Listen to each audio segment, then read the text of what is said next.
오늘 우리가 함께 읽어가는 말씀 이사야서 62장의 내용은 역시 하나님께서 장차 자기 백성들에게 행하실 그 구원 그리고 그들에게 베풀으실 그 영광에 대하여 예언해 주고 있는 말씀의 내용입니다. 그러한 내용들이 역사 현장에서 어떻게 이루어지게 될까? 그것은 우선적으로는 그들이 바벨론으로부터 되돌아오는 그 일을 통해서 성취가 될 것이고, 궁극적으로는 이제는 혈연적인 이스라엘이 아니라 영적인 이스라엘로 이것이 확대될 것을 예언해 주는 말씀이 되고 있습니다. 그래서 오늘 저와 여러분에게 이런 말씀이 그대로 실현되고 있다는 사실들을 우리에게 한편으로는 보여주고, 또 장차 하나님께서 이 일들을 완성하실 그때를 우리를 바라보게 해주는 말씀이 된다 하겠습니다. 내용을 한번 들어가서 한번 보시죠.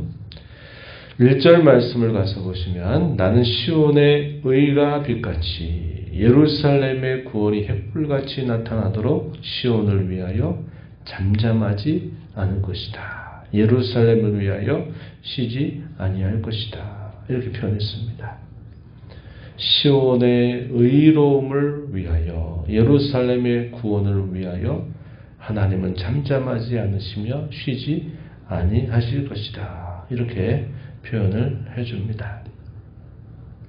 여기서 시온, 예루살렘, 우리가 앞에서 쭉 살펴오는 것처럼 하나님의 백성들을 표현하는 말인데, 그것이 오늘날로 우리가 이 말씀을 이해할 때는 우리가 함께 구원을 받아 이루는 교회, 더 나아가서는 하나님의 나라를 우리에게 상징해 주는 그런 표현이다 하는 것을 우리가 알게 됩니다. 시온의 의로움, 예루살렘의 구원을 위해서 쉬지 않고 하나님께서 일하실 것이다. 이런 말씀을 해주십니다. 그렇게 하심으로써 어떤 결과를 나타낼 것인가? 2절에 보면요, 이방 나라들이 내 의로움을, 번역이 잘못됐어요. 공의가 아닙니다. 일관적으로 공의 이렇게 번역을 했는데, 이게 신학적인 그런 이해가 없이 막 번역하다 보니까 이렇게 됐어요. 이방 나라들이 내 의로움을, 무당이 다 내 영광을 볼 것이요, 너는 여호와 입으로 정하실 새 이름으로 일컬음이 될 것이다. 이렇게 말씀해 주고 있습니다. 새 이름으로 일컬어지게 된다. 이렇게 말씀을 하고서는 4절 가서 보면은 뭐라고 소개합니까? 헵시바라, 그리고 내 땅을 뷸라라 할 것이다. 이렇게 표현되어 있습니다. 4절 중간 부분에 보면 헵시바 밑으로 쭉 가서 보면 뭐라고 설명이 되어 있나요? 나의 기쁨이 그녀에게 있다. 하나님께서 시온을 혹은 예루살렘을 기뻐하신다. 이런 의미입니다. 내가 너를 참 기뻐한다. 이런 말이고요. 뷸라라는 말 3번 밑에 가서 보면 뭐라고 말합니까? 결혼한 여자, 신부를 뷸라라고 말하는 것입니다. 그래서 하나님께서 자기 백성들에게 새 이름을 그들에게 주실 텐데, 헵시바라 뷸라라 해주실 것이다. 이렇게 표현을 해줍니다. 3절에서는 또 뭐라고 말씀을 하시느냐? 여호와의 손에 아름다운 관, 내 하나님의 손에 왕관이 될 것이다. 아름다운 관, 왕관으로 하나님께서 삼아 주신다. 이렇게 표현을 하고 있습니다. 그들에게 주어지게 될 또 결과에 대해서 또 우리가 쭉 보면 8절 가서 이렇게 말합니다. 승리의 기쁨을 그들에게 줄 것을 말씀하고, 9절에 보면 또 그것으로 인하여 그 승리의 잔치를 하나님이 이루어 주실 것이다. 이렇게 표현을 해줍니다. 8절에 보면 여호와께서 그 오른손 그 능력의 팔로 맹세하시되, 내가 다시는 내 곡식을 내 원수들에게 양식으로 주지 아니하겠다. 내가 수고하여 얻은 포도주를 이방인이 마시지 못하게 할 것이다. 이 말은 이방 나라들이 건들 수 없을 만큼 강성하게 할 것을 표현해 주는 말이죠. 9절에 오직 추수한 자가 그것을 먹고 나 여호와를 찬송할 것이요 거둔 자가 그것을 나의 성소들에서 마시리라. 승리의 잔치, 기쁨의 잔치, 그것을 하나님이 자기 백성들에게 베풀어 주실 것이다. 이러한 일이 이루어지게 될 때까지 여호와께서는 잠잠하지 않으실 것이며 쉬지 아니하실 것이다. 이렇게 약속을 해줍니다. 그러한 일들에 대해서 왜 하나님 그렇게 하시는가? 그리고 또 그렇게 하심으로써 결국 하나님이 그들에게 무엇을 보이실 것인가? 한편으로는 원인, 또 한편으로는 결과, 그것에 대해서 뭐라고 표현하냐면 4절 하반절 보시면은 뭐라고 말합니까? 여호와께서 너를 기뻐하실 것이다. 이렇게 표현했습니다. 5절에서도 끝부분에 보니까 신랑이 신부를 기뻐함 같이 내 하나님이 너를 기뻐하시리라. 이렇게 표현했어요. 우리가 이스라엘 나라가 초기 형성되게 되는 그 중요한 시작점에 하나님 뭐라고 말씀하셨어요? 그들을 애굽에서 건져내시면서 하나님이 그 백성들을 향해서 너희가 열방의 많은 나라들 가운데 너희가 강하고 너희가 힘이 있고 어떤 나라보다 뛰어나서 내가 너희를 나의 백성으로 삼은 것이 아니다. 이렇게 말씀하시죠. 너희를 거룩한 백성으로 삼은 것은 내가 너희를 다만 사랑함 때문이다. 내가 다만 너희를 기뻐함 때문이다. 이런 말씀을 하셨어요. 하나님이 왜 그 이스라엘 백성들을 그렇게 하시느냐? 하나님의 조건이 없는 사랑, 하나님의 기뻐하심을 따라서 그렇게 하셨다. 이런 말씀을 하시면서 이스라엘 나라가 어떻게 시작되었는가 하는 것을 보여주죠.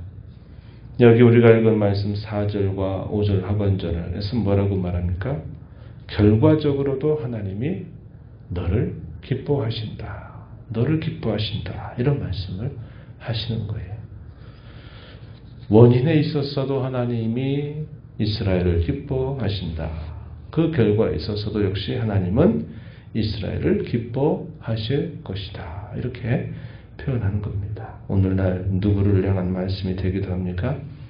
오늘 저와 여러분을 향하신 하나님의 말씀이기도 한 거예요. 내가 이 세상을 만들기 전에 내가 창세전부터 내가 너를 기뻐하여 선택하였다. 그리고 하나님 그 기뻐하신 그 선택을 따라서 우리의 인생의 모든 굴곡을 지나면서도 하나님 그 기뻐하신 일을 궁극적으로 나타내 주실 것이다 하는 사실을 우리에게 말씀하시는 것과 똑같은 것입니다. 그래서 우리가 이러한 말씀들을 읽으면서는 구원에 대한 감사, 더 나아가서는 감격입니다. 이것이 우리에게 요구되는 거예요.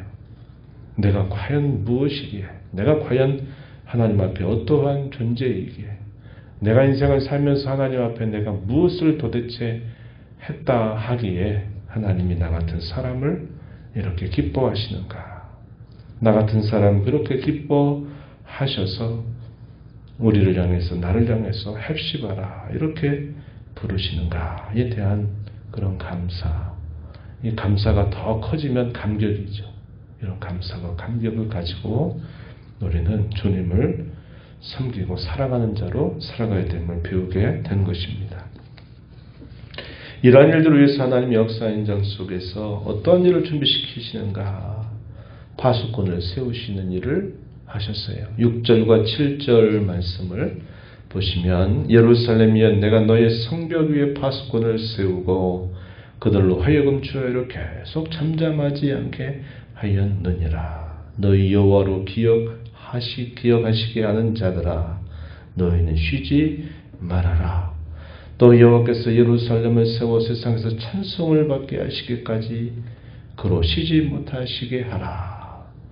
여호와께서 내가 잠잠하고 쉬지 않겠다 이렇게 말씀을 하시면서도 이 예루살렘의 파수꾼을 세워서 그들로 하여금 계속 나로 하여금 기억하게 하는 자들이 되게 할 것이다. 파수꾼을 향하여 쉬지 말아라 이런 말씀을 해주고 계시는 겁니다.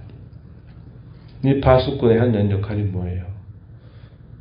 어떤 일이 벌어질지를 미리 내다보고 계속 나팔을 통해서 그것을 알려주는 역할을 하는 것입니다. 때로 경계하기도 하고 때로 승리의 소식을 알려주기도 하는 역할들을 이 파수꾼이 하는 거죠.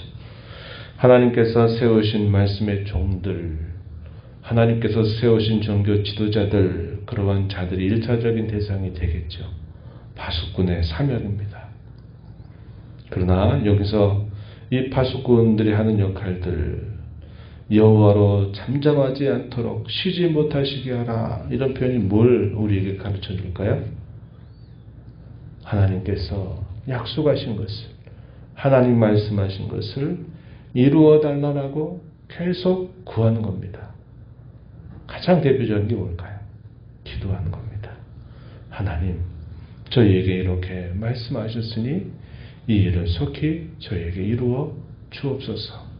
이러한 일을 이루어 가시는 과정에서 이 백성들이 그것을 또 잊고 나태해지고 또 그것을 멀리하는 자들이 되지 않도록 해주십시오. 이렇게 기도하는 겁니다. 오늘 저와 여러분이 하나님의 약속을 붙들고 간절하게 기도하되 교회를 위해서 또 주의 영광을 위해서 우리가 함께 기도하는 이 일들은 파수꾼으로서 감당하는 사명이 우리에게 무엇인가를 보여주고 또 그것을 감당케 하는 일이 된다 하는 것입니다. 여호와께서 약속하신 이 모든 것이 이루어지게 될 때까지 쉬지 말고 잠잠하지 말고 여호와로 쉬지 못하시게 하는 중요한 방법이 그를 끊임없이 부르고 찾는 자세에 있다 하는 것을 우리가 배우게 됩니다. 이런 하나님의 약속이 역사 현장에서 성취되는 과정이 우선적으로는 그들이 포로로부터 돌아오게 될 사실을 우리에게 먼저 보여줘요. 10절 말씀을 보십시오. 성문으로 나아가라 백성이 올 길을 닦으라 큰 길을 수축하라 돌을 지하라 만민을 위하여 기치를 들라. 황폐해지고 황무해졌던 그 예루살렘이 다시 사람이 찾아오는 곳이 되고 그곳이 다시 세워지게 되고 그곳에 다시 사람들이 들어오도록 맞을 준비를 하게 하는 거죠. 이것이 이스라엘 백성들이 제2의 출애굽 사건처럼 바벨론으로 끌려갔다가 다시 돌아오게 될 그 사건을 우리에게 보여주는 것입니다. 더 나아가서 뭐라고 말합니까? 하반절에 보니까 만민을 위하여 기치를 들라. 그 예루살렘에는 이스라엘 자손들만이 아니라 모든 만민들이 그곳에 들어오도록 깃발을 높이 세워라 이렇게 말씀을 하고 있는 겁니다. 그러면서 뭐라고 말합니까? 땅끝까지 이 구원의 메시지를 선포하라 할 것을 말해줘요. 11절 여호와께서 땅끝까지 선포하시되 너희는 딸 시온에게 이르라. 보라 내 구원이 이르렀느니라. 보라 상급이 그에게 있고 보응이 그 앞에 있다 하셨다. 이러한 메시지를 너희는 계속 전하라. 이렇게 말씀을 해주고 있다는 겁니다. 그런 하나님의 구원으로 인하여서 어떻게 그들이 새롭게 될 것인가 이에 대해서 12절 끝부분에서는 사람들이 너를 일컬어서 거룩한 백성이라 여호와께서 구속하신 자라 할 것이다. 너를 일컬어서 찾은 바 된 자 버림받지 아니한 성읍이라 그렇게 일컫게 할 것이다 라고 말씀하셔서 그 예루살렘이 변화될 그러한 새로운 모습, 새로운 자태를 우리에게 잘 예언적으로 보여주고 있는 겁니다. 오늘 저와 여러분을 향한 그러한 칭호가 되는 말씀이기도 한 것이죠. 오늘 우리가 이사야서 62장의 말씀을 읽으면서 저와 여러분의 구원과 영광을 위해서 온 세상을 경영하시는 하나님, 그러면서 쉬지 않으시는 그 하나님의 일하심을 우리가 기억하고 감사하고 언제나 감격하는 그런 신앙의 걸음이 되어야 하겠다는 겁니다. 저와 여러분을 영적인 이스라엘로 불러주셔서 우리를 변화시켜 주신 그 신분에 늘 감사하고 우리를 신부라고 부르시는 그 주님 앞에 신부로서 단장 잘하는 삶을 살기로 다짐하는 저와 여러분이 되어야 하겠습니다. 메시아의 왕국 주의 나라 천국에 속한 자로서 파수꾼의 사명 뭘까요? 구원의 메시지를 선포하는 일, 하나님이 약속하신 것이 이루어지도록 끊임없이 기도하는 이 일을 저와 여러분이 잘 감당하고 우리가 이룬 이 교회가 이 사명을 잘 감당하는 교회가 되도록 함께 기도하고 힘써 나가게 되기를 바랍니다. 하나님 아버지 감사합니다.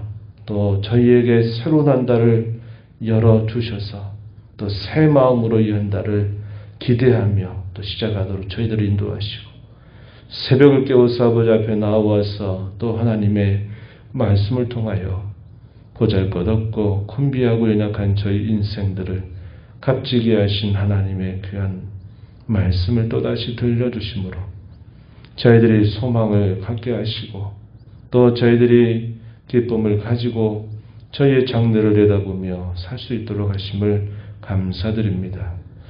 우리가 이 땅에 살아간 요란한 세상 속에서는 저희의 장래에 대하여 무엇을 기대하고 바랄 것인가 할 때는 참 암담한 현실을 매일매일 살아가는 듯합니다. 그러나 하나님께서 제게 약속하신 이 놀라운 약속은 하나님이 이루신 일이요 쉬지 않고 잠잠하지 않으며 이루실 그 일임을 저에게 말씀하시오니 그 말씀을 저희가 가슴에 깊게 새기고 말씀 붙들고 이 땅에서 구원의 기쁜 소식을 전할 뿐만 아니라 저희들을 존귀하게 하시는 그 하나님의 은혜에 감사하고 감격하는 마음으로 파수꾼과 같은 사명을 잘 감당해가는 저희 자신과 또 저희가 이루는 이 교회의 모습이 되도록 은혜를 더하여 주옵소서. 은혜의 보좌 앞에 나와서 아버지 은혜를 간절하게 구하는 모든 심령들의 간구를 귀 기울여 주시며 응답하시기를 바라옵고 예수님 이름으로 기도하옵나이다. 아멘.